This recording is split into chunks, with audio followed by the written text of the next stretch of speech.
All right. Today I want to talk about a concept that I learned from a series of masterclasses that David Hazeltine has available on mymusicmasterclass.com in his bebop series. And in that series, he talks about taking multiple sources of jazz language, so transcriptions, maybe melody or common phrases, and kind of packing them together and organizing it yourself into an etude. It's like a study that you can then really internalize and take through all the keys. You know, most of us, if we've tried to learn jazz, yeah, we've transcribed things, hopefully. We've listened a lot, and then we maybe have books of bebop lines and language and stuff. But the thing about David's approach is that it creates a very musical, complete sounding musical idea, a cohesive whole. And so I attempted to create my own on a very simple 2-5-1 kind of turnaround progression.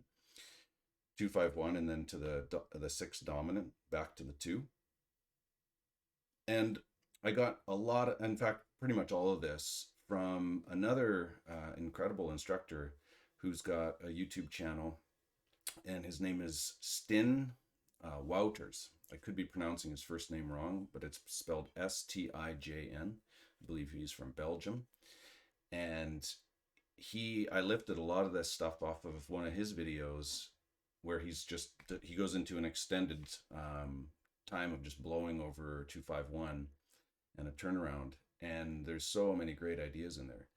And so I picked the phrases that I wanted to work on, the ones that maybe jumped out to me, and organized them into kind of a nice cohesive little exercise that, my goal and intention is now take it through and learn it in all the keys. So it's a pretty big uh, bit of work to do, but I will play it in C, and then we can maybe get into some analysis and find some things that'll help the conception of it, because I don't really I'm not going to transcribe the music, the printed music, and lean on that. I'm simply going to use my ear. And what I've found is when you get into other keys and you start using your ear, if you know what's happening on each phrase, then you know how to transpose it into other keys pretty easily without having to rely on the written music.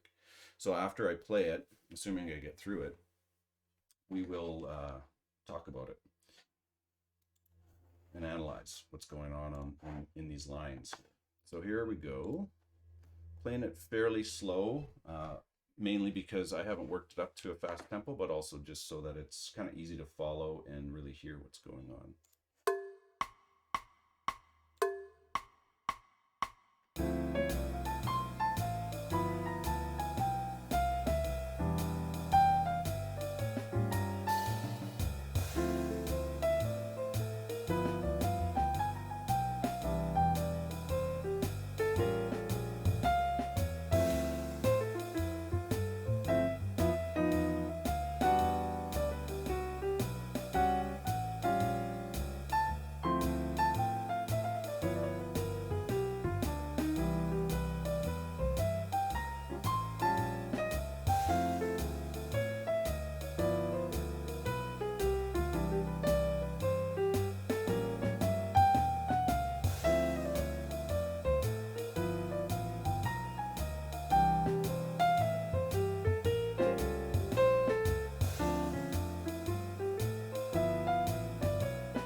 Okay, well, that was pretty close. So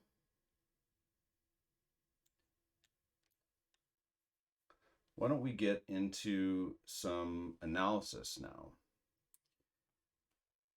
So the left hand is kind of always doing this traditional A position 2-5-1 voicing.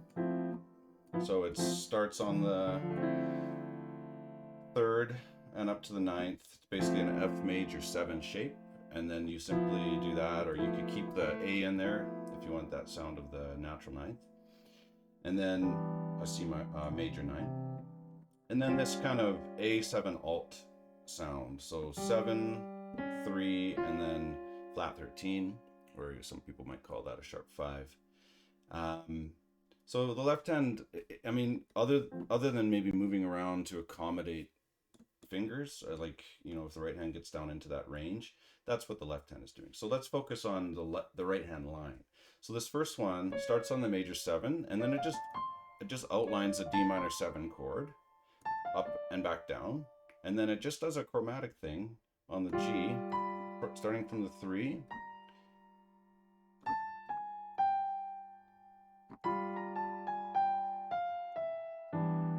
down to the 3rd of the 1 chord, and then just scale-wise motion.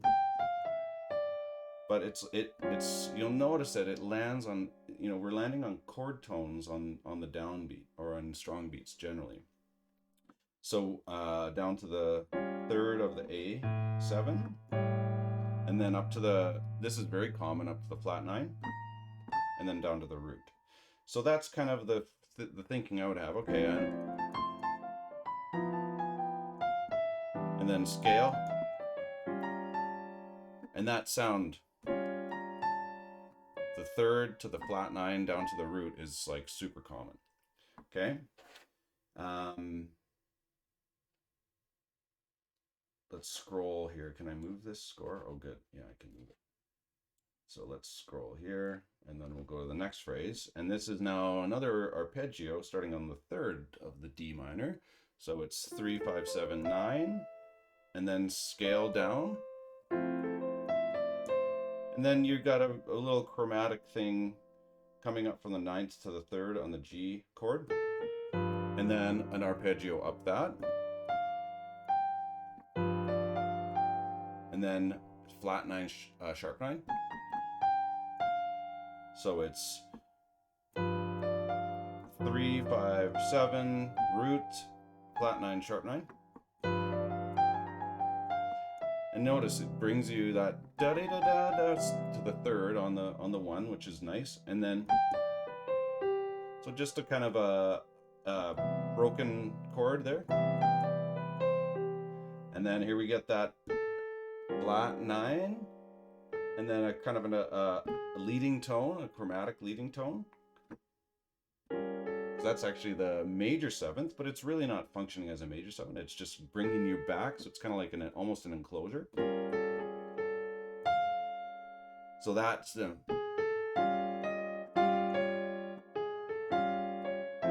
also a sound you hear a lot. Okay. And now we go another arpeggio. 9, 7, 5, 3, and then down to the 9. And then back up.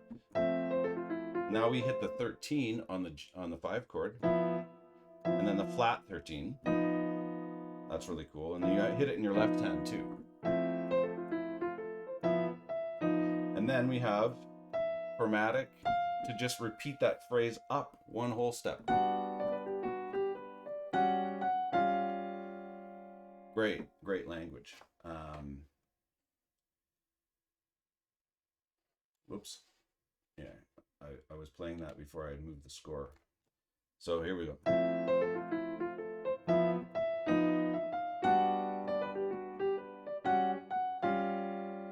I love this little phrase. So that's like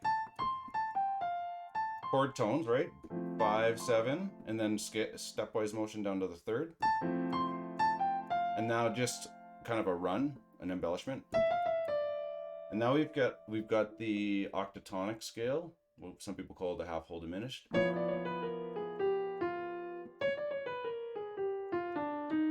And then you lead up chromatically to, again, look how often we're hitting the third on the 1.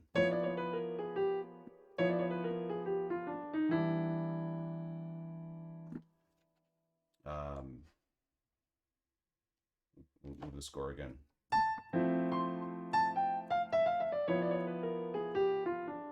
No, just an arpeggio.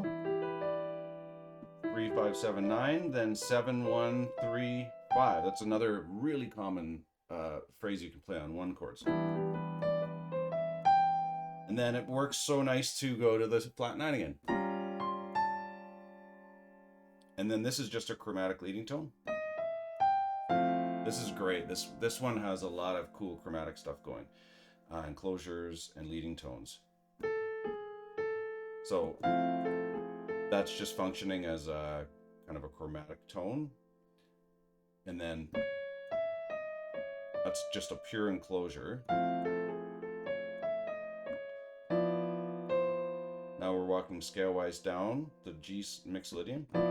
And then chromatic tone from the 9 up to the sharp 9 to the 3. And now this is also a super common little snippet of language. 3, flat 9, root 7, and guess what? We're hitting the third again. So let's move this so we can actually see that.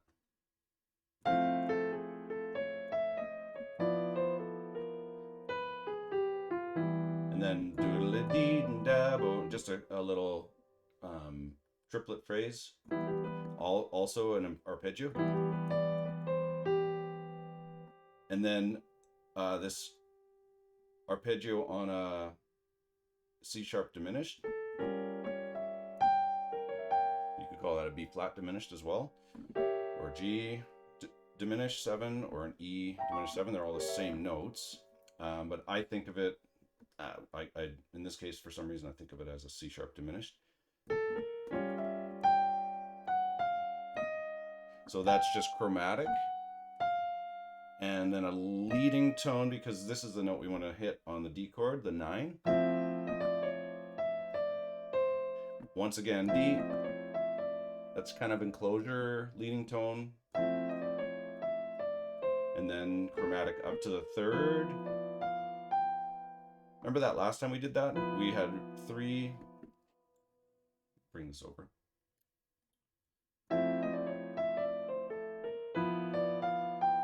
We had, in this case, we have, and then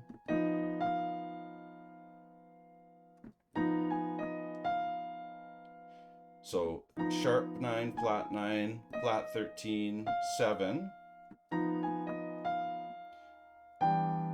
And then this is neat. It goes octave down. So it's like a lot of times on these arpeggios on the 1 chord, we're always playing the 7, the 9 and the 7, those kind of things. But this time we actually just play a straight arpeggio. We hit the root. Then 4. And then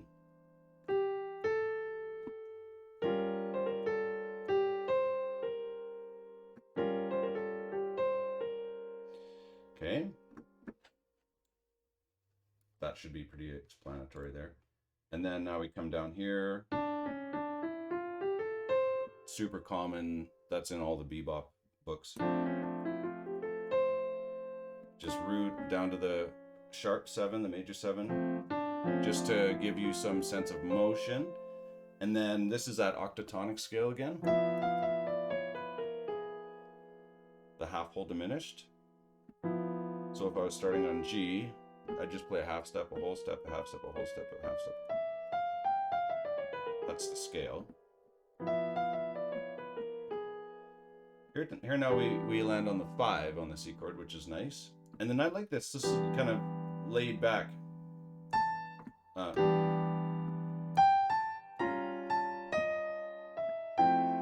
like that. Kind of the sharp 4 there.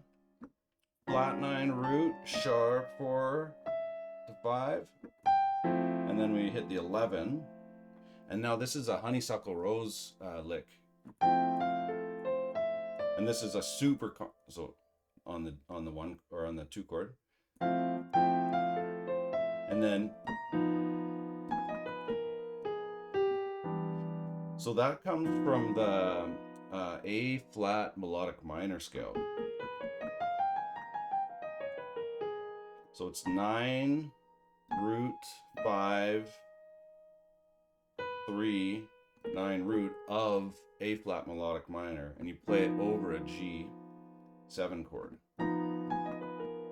Super common sound. This whole thing is a real cliche.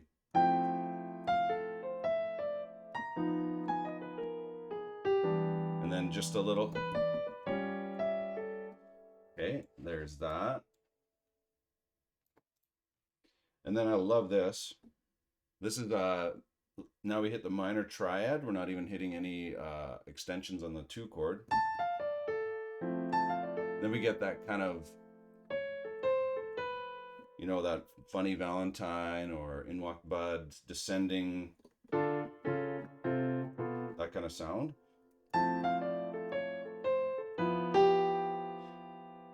That should be pretty self-explanatory. And now all we do is walk just chromatically. That's I would be thinking of that as an E flat minor 9 in the left hand, and then E flat or E minor 7 or minor 9, and then the exact same pattern.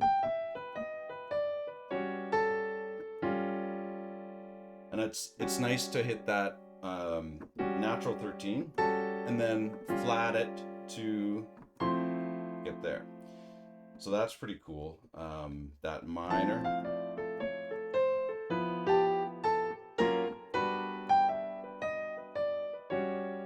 That's cool. And then we've got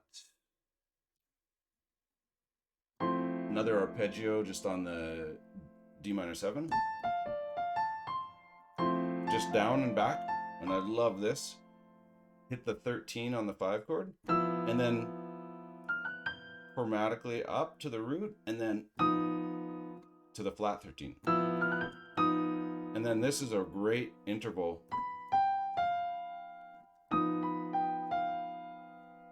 That leads you so nicely. So now here's another bit of language you can internalize. Flat 13, 3, root 7 to the 3rd of the 1 chord on a dominant 5 chord. And then once again, our little triplet thing. And then just kind of a on the A7 alt, just an octave thing. Like if you went, okay. Whoops. And then this, I love. We've got a E flat there leading into it. Now we're just taking this arpeggio concept diatonically, so now we're not putting any alterations in. And then we change.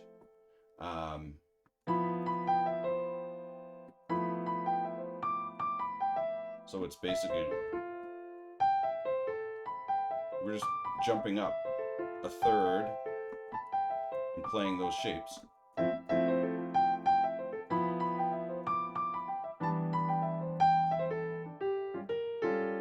That should be pretty self-explanatory. I think I didn't play the left hand on this because this one was a bit of a brain buster. So this is an enclosure concept, lots of chromatic notes. So we're enclosing the root. That's an enclosure to the root.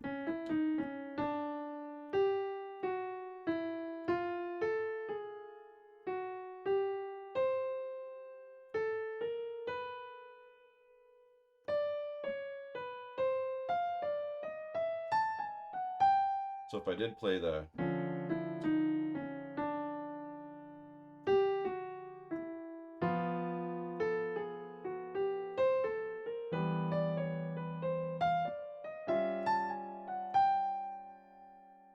really cool. I look forward to learning that one in all the keys. enclosures. And then I love this too. These are like what we would call upper structures. So it's triads over a dominant chord, or even just a tritone. So instead of D minor 7, now we've just substituted D7, and it's an E major triad over that D7 chord, and it's just arpeggiating that triad. And then we go down to the G7, and then the C. So the G7's got a E flat triad over it. So here's where you'd start to say, okay, so I guess that means I can play a major triad a whole step above the root on certain dominant chords, and I get this sound. It gives you a sharp 11 sound. And that'd be interesting to explore more, right? And then, but now I'm not doing that on the next chord. I'm actually playing a triad based on the flat 13. That E flat chord, but now I back to the triad based on the 9th, or because this is C7, it's a D major triad. And then this just resolves back to that sound we did it before.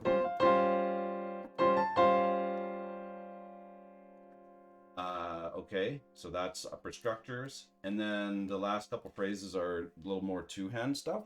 So tenths.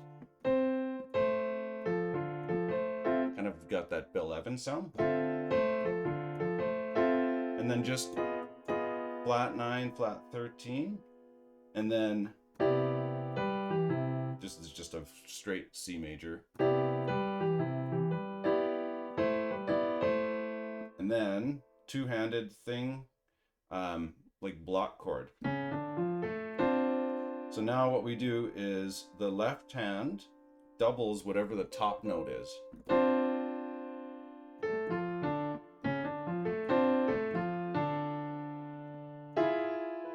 That's cool, a cool shape. So what's happening here is, this is just we play the root here.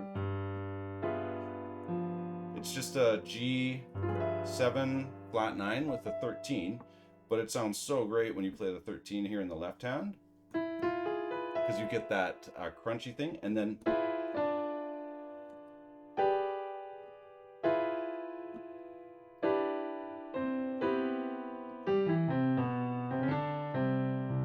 so that's how it ends on that kind of block chord sound. So I went through that pretty fast. Whoops.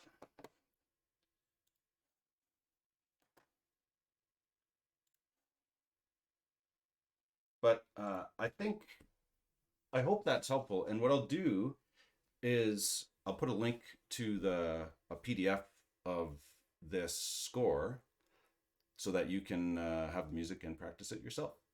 All right. Thanks and happy practicing.